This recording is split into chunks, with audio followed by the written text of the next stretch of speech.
Wasomi wa masuala ya kijeshi wanatoa tahadhari kuwa Irani inaweza kutumia droni za kijeshi dhidi ya malengo ya Marekani, jambo ambalo linaongeza hatari ya mzozo wa kijeshi. There is the assumption, particularly from Washington, that if you remove the Ayatollahs, then you will simply impose a regime that will pander to the whims and diktats of the United States of America. But I think that is not going to be that easy. The Ayatollahs also have a very critical support base, and the Iranians are also a proud people, and they are not going to allow themselves without putting up a fight.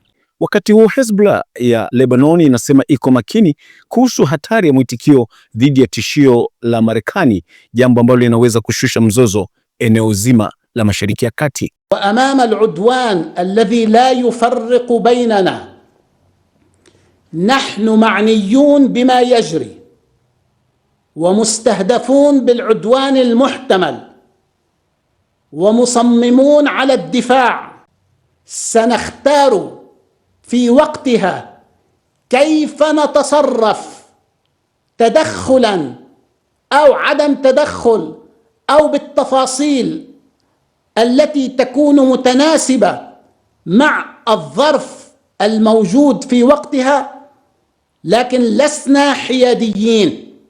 Soko la hisa nchini Iran limeanguka kwa kasi kutokana na hofu ya vita. Trump anaendelea kutumia maneno yenye nguvu kuhusu kutoa msaada wa waandamanaji na kushinikiza serikali ya Iran, jambo linaloongeza mzigo wa kisiasa. Umoja wa Falme za Kiarabu umesema hautaruhusu maeneo yake, anga na maji kutumiwa kwa vitendo vya kijeshi dhidi ya Iran, ikisisitiza zaidi njia za amani.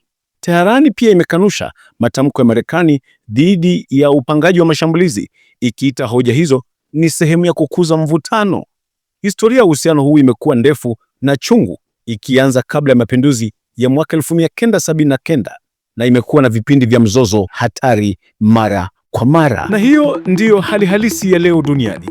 Usisahau kusubscribe, kushare na kucomment panapo majaliwa. Ndimi Johnson Jabir. Endelea kuwa nasi. Hali halisi, ukweli haubadiliki.